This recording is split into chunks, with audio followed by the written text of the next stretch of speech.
নমস্কার বন্ধুরা, শ্রুতিদের চ্যানেলে সকলকে স্বাগত জানিয়ে আজকে আবার একটা নতুন রেসিপি নিয়ে চলে এসেছি। হ্যাঁ, আজকে রেসিপিটা দেখে কিছুটা বুঝতেই পারছো, এটা হলো বাসন্তী পোলাও। কিন্তু এটা রেশনের চালের বাসন্তী পোলাও। রেশনের চালের বাসন্তী পোলাও কীভাবে বানাবো দেখো রেসিপিটা। দেখো তার জন্য রেশনের চাল নিয়ে নিয়েছি। এই যে দেখো রেশনের চাল। তো রেশনের চাল অনেকেই ভাত খেতে পছন্দ করো না, কিন্তু চাল তো সবাই পাও, বাড়িতে তো সবাই বাড়িতে রেশনের চাল অবশ্যই থাকে। তো রেশনের চালটা কিভাবে মুখরোচক সুন্দরভাবে রান্না করা যায় আর কীভাবে সেটা খেয়ে কী সুন্দর একটা সুস্বাদু খাবার বানানো যায় দেখে নাও। তো প্রথমে চালটাকে আমি কড়াতে একটু নেড়েচেড়ে ভেজে নেব। বলেছিলাম বাসন্তী পোলাও, তা পোলাও যেমন চাল ভেজে নেয় সব কিছু করেছে, এটা একটু অন্য প্রসেস, কিন্তু ওই চালটা একটু ভেজে নেব প্রথমে। তো প্রথমে রেশনের চালটাকে কড়াতে ভেজে নিলাম নেড়েচেড়ে। দেখো এই যে লাল লাল হয়ে গেছে, একটু ফুটফুট ধরেছে, এবার ভেজে তুলে নেবো এবার। আর এখানে বাটিতে একটু জল নিয়ে নিয়েছি, একেবারে জলেতেই দিয়ে দেবো। গরমটা আছে তাতে জলের মধ্যে পড়ার সঙ্গে সঙ্গে এটা সিদ্ধ হয়ে যাবে কিছুটা, তার জন্যই জলেতেই একেবারে দিয়ে দিচ্ছি। পরে আর একবার ধোবো, পরে 2-3 বার ধুয়েও নেবো, কিন্তু জলেতে এখন দিয়ে দিলাম, দিয়ে তাতে জলটাতে গরম হয়ে যাবে আর কিছুটা চালটা নরমও হয়ে যাবে। শুকনো খোলায় ভাজতে নেই চাল, তার জন্য কড়াতে আমি একটুখানি নুন দিয়ে দিলাম, সামান্য একটু নুন দিয়েই চালগুলো দিয়ে দিলাম। প্রথমে একবার চালটা ভেজে নিয়েছি, তখনও নুন দিয়েছিলাম আর সামান্য, আর এখনও আবার তার একবার বাকি অংশটা চালটা দিয়ে দিলাম। তারপরে দেখো চালটা যেটা জলে দিচ্ছি ওটা একটু ঢাকা দিয়ে দিলাম। আর এদিকে চালটা ভাজা হচ্ছে, আর এদিকে দেখো আমি এটা আগের দিন রাত্রিবেলা ছোলা ভিজিয়ে রেখেছি, যেটা আমার রান্নার কাজে লাগবে। তো ছোলাটা দেখো ভিজে গেছে, আর আমি এদিকে দেখো চালটা আবার আগের মতনই নেড়ে চেড়ে লাল লাল করে ভেজে নিলাম। আর এটা আমি সবটা চালে দেবো না, জলে দেবো না, কেন আমার সব চালটা লাগবে না। এটা আমি অন্যদিন রান্না করে খেতে পারি, তার জন্য আমি একসাথেই বেশি করে ভেজে নিলাম। এইভাবে তোমরাও বেশি করে ভেজে তুলে রাখতে পারো কৌটোতে ঠান্ডা করে, তো যাতে সেটা তুমি 1 সপ্তাহ পর 1 মাস পরও ব্যবহার করতে পারো। ভাজার সময় সবসময় থাকে না হাতে, তাই জন্য একসাথে ভাজার সময়টা ভেজে নিলাম। এবার কড়াইটা ভালোভাবে কাটা মুছে নিলাম, আর নুন দিয়েছিলাম, তো আর চালের ময়লা ছিল তার জন্য মুছে নিলাম ভালোভাবে। এবারে কড়াইতে দিয়ে দেবো সাদা তেল। কড়াইতে সাদা তেলটা দিয়ে দিচ্ছি।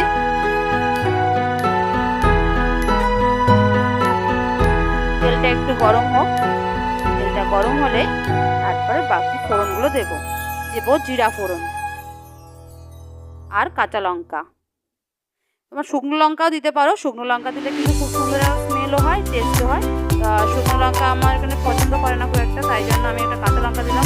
শুকনো লঙ্কাতে একটু পেট গরম হয়, যাই হোক ঝালটাও হয়, তাই জন্য কাঁচা লঙ্কার ঝাল একটা আলাদা সুন্দর স্মেল আছে। তো আমি বাচ্চার জন্য আমি একটু কাঁচা লঙ্কাই ব্যবহার করবো। তোমরা কাঁচা পাকা শুকনো লঙ্কা আর কাঁচা লঙ্কা দুটোই ব্যবহার করতে পারো, যারা ঝাল বেশি পছন্দ করো তারা। তো আর তার মধ্যে আমি দিয়ে দিলাম এবার পেঁয়াজ কুচিটা অপশনাল, যারা ইচ্ছা পেঁয়াজ কুচিটা দিতে পারো, অথবা কাঁচা দিয়ে পেঁয়াজ দিয়েও খাওয়া যায়, কারণ পেঁয়াজটা না দিয়েও দারুণ টেস্ট হয়। নিরামিষের দিকে আমি পেঁয়াজ দিই না, আজকে পেঁয়াজ খাওয়ার পেঁয়াজের সাথে তাই আমি পেঁয়াজ দিলাম, আলাদা বন্ধ হবে, যেহেতু রবিবার একটু মানাচ্ছি, এটা আলাদা পেঁয়াজ দিলাম। এইবারে দিয়ে দেবো ছোলাগুলো। এবার যারা একটু আলু খেতে পছন্দ করো তারা এই মুহূর্তে আলু টুকরো করে কেটে এর মধ্যে আলুটাও ভেজে নিতে পারো, তেলের সাথে আলু ভেজে নিতে পারো, তারপর ছোলা দিতে পারো।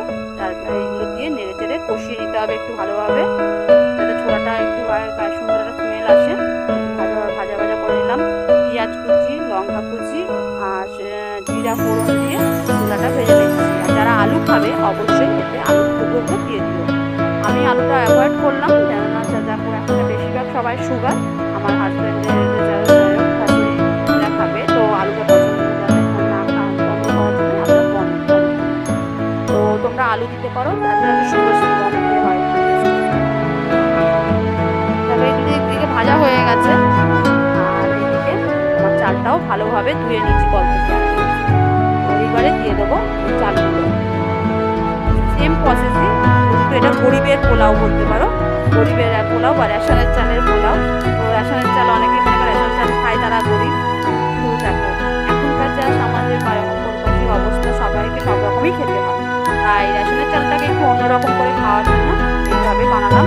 এটা খুব সুন্দর হয়, টিফিনে, অফিসের টিফিনে বানাতে পারো, স্কুলের টিফিনে বানাতে পারো, আর নিজেরাও বাড়িতে সন্ধ্যেবেলার টিফিনে বা সকালের টিফিনেও খেতে পারো। তো এইভাবে বানিয়ে নিচ্ছি। আর এটা কিন্তু মানে ভাতের মতন দেখতে হলে কী হবে, কিন্তু এটা অনেকক্ষণ থাকে, মানে পোলাও যেমন থাকে ওরম অনেকক্ষণ সুন্দর থাকে। ভাত যেমন ঘেমে যায়, কেমন একটা আঠা আঠা হয়ে যায়, এটা হয় না তা। কেননা প্রথমেই তো ওটা ফ্রাই করে নেওয়া হয়েছে চালটা, তাই জন্য এটা আঠা আঠা হয় না। এবার দিয়ে দিলাম জল। দেখো জলটা কীরকম দেবে, জলটা দেখো আঙুলটা দিলাম যাতে চালের থেকে 1.5 গাঁট পরিমাণ আঙুলের জলটা বেশি থাকে। চাল থেকে যেন 1.5 গাঁট পরিমাণ, তুমি যে পরিমাণই চাল নাও তার থেকে জলটা যখন দেবে যেন 1.5 গাঁট পরিমাণ বেশি থাকে। এবার আমি এটা ঢাকা দিয়ে দিচ্ছি, একটু সিদ্ধ হয়ে যাক। গ্যাসটা একটু আস্তে করে দিলাম, অল্প সামান্য আস্তে। তো এবার ঢাকা খুলে নিয়েছি, ঢাকা খুলে একটু হলুদ দিয়ে দেবো। হলুদটা তখন দেওয়া হয়নি, মানে দিতে ভুলে গিয়েছিলাম হলুদটা। তো তখন জলের সাথেই হলুদটা দিয়ে দেবে তোমরা, যখন জল দেবে তার আগেই হলুদ দেবে, তারপর জল দিয়ে দেবে। তো আমি এবার হলুদটা মিশিয়ে নিলাম জলের সাথে ভালোভাবে, কেন প্রথমে বলেছি বাসন্তী পোলাও। দেখো ঢাকাটা খুলেছি, কালারটা চলে এসছে, দেখো দেখলাম। প্রথমে বলেছিলাম বাসন্তী পোলাও, দেখো কালার হলুদটা না দিয়েও কিন্তু খাওয়া যায়। যারা হলুদ দেবে না তারা সাদা সাদা খেতে পারো, আমরা সাদাও খাই, কোনো অসুবিধা নয়। তবে আজকে বলেছি যেহেতু একটু স্পেশালভাবে বানাচ্ছি, তাই কালারফুল করার জন্যই এটা কিন্তু হলুদটা দেওয়া, হলুদটা না দিলেও চলে। আর শেষে দেখো বলেছি তো যেহেতু গরিবের পোলাও, তাই জন্য শেষে দেওয়া সরষের তেল। শেষে দেওয়া দেখো এতে দেওয়া হয় ঘি, কিন্তু আমরা ঘি তো ব্যবহার করবো না, কেননা এটা বলেছি আমাদের গরিবের পোলাও হচ্ছে, তার জন্য আমি এখানে দিয়ে দিলাম সরষের তেল। এটা অসাধারণ টেস্ট বাড়ায় এই সরষের তেলটা দেওয়ার জন্য। আর এটা আমি এখন গ্যাস নিভিয়ে দিয়েছি, গ্যাস বন্ধ করে দেওয়া হয়ে গেছে। তারপরে একটু সরষের তেল দিয়ে ভালোভাবে মাখিয়ে নিলাম। এই মুহূর্তে সরষের তেল যদি না দাও, যেটা যখন থালায় সার্ভ করবে তখন সরষের তেল দিতে পারো। তো এই মুহূর্তে সরষের তেলটা এখন গরম অবস্থায় সরষের তেলটা দারুণ সুন্দরভাবে এর সাথে মেল্ট হয়ে যায়, আর যেটা খুব সুন্দর টেস্ট হবে। তো অবশ্যই সরষের তেলটা দেবে শেষে। এবারে দেখো আমি টিফিন বক্সও দিয়ে দিচ্ছি, অফিসের টিফিনের জন্য তুলে দিচ্ছি। বলেছিলাম এটা টিফিনেও দেওয়া যায়। সুন্দর পোলাওয়ের মতন ঝরঝরে পোলাওয়ের মতন তৈরি হয়, আর টেস্টটাও দারুণ চাউমিনের মতন। এতে যদি একটু সুন্দর ম্যাগি মশলা ছেড়ে দাও, ম্যাগি মশলা সেন্টটা দারুণ লাগে, একটু ম্যাগি মশলা মিশিয়ে দিলে খুব সুন্দর হয় টেস্ট। একবার খেলে না খেলে বুঝতে পারবে না এটা রেশনের চালের তৈরি কি তৈরি না, সেটা বুঝতেই পারবে না। আর রেশনের চালতে এত সুন্দর টেস্টি খাবার হয়, সেটাতে আর খেলে বুঝতে পারবে না। অবশ্যই একবার বানিয়ে খেয়ে দেখো। ভিডিওটা ভালো লাগলে অবশ্যই একটা লাইক, শেয়ার আর কমেন্ট করো, আর জানিও কেমন হয়েছে তোমাদের রান্না। আর আমার তো দেখো রান্নাটা দেখেই নিলে কীভাবে বানালাম। আর দেখো বাকি অংশগুলো সবটাই আমি তুলে নিচ্ছি। আর শেষে আমি এতে দেখো কাঁচা লঙ্কা কুচি দিয়ে দিলাম। কাঁচা লঙ্কা কুচিগুলো দিলে মানে এটা ঝাল বললাম না, তখন আমার বাচ্চার জন্য ঝালটা কম দিয়েছি, আর এই অফিসে নিয়ে যাবে তাই ওকে একটু লঙ্কা কুচি দিয়ে দিলাম। তোমরা কিন্তু লঙ্কা দিয়ে আর কাঁচা পেঁয়াজ দিয়েও এটা খেতে পারো, অসাধারণ টেস্ট লাগে। সর্ষের তেল মাখিয়ে কাঁচা লঙ্কা দিয়ে পেঁয়াজ দিয়ে দারুণ লাগে টেস্ট। দেখো অফিসে পাঠিয়ে দিয়ে দিচ্ছি, ব্যাগে তুলে নিয়ে ভর্তি করছে, নিয়ে নিলাম অফিসে। এবারে দিয়ে দেবো সবাইকে খেতে। এইভাবে সার্ভ করে দিচ্ছি, এইভাবে সুন্দরভাবে সারা করে দেবো। সবাই বলে না খাওয়ার আগে বলে দর্শনধারী ফির গুণ বেচারি, বলে তাহলে দর্শনধারী ফির গুণ বেচারি। তো প্রথমে তো দেখতে সুন্দর হলে তবে তো খাওয়াটা ইচ্ছাটাও বেড়ে যায়। তাই এইভাবে কাঁচা পাকা লঙ্কা দিয়ে দিলাম। আর যারা কাঁচা পেঁয়াজ খেতে চাও তারা সঙ্গে পেঁয়াজ দিয়ে দেবে, পেঁয়াজ আর লঙ্কা দিয়ে সার্ভ করে দেবে, দারুণ লাগে। তো এইভাবে আমি সকলকে জন্য তুলে দিচ্ছি এক এক করে, আর আমি নিজেও নিয়ে নেবো। সবাইকে জন্য টিফিনের জন্য ব্যবস্থা বানিয়ে নিয়েছি। আর এটা রুটি বানাচ্ছে, বানাচ্ছে অনেক তাড়াতাড়ি তৈরি হয়ে যায়, আর খুব মনে আসে এটা তাড়াতাড়ি বানানো যায়। অত ঝামেলা ঝটঝট থাকে না, সবজি কোটা আলু তরকারি বানানো কোনো ঝামেলা থাকে না।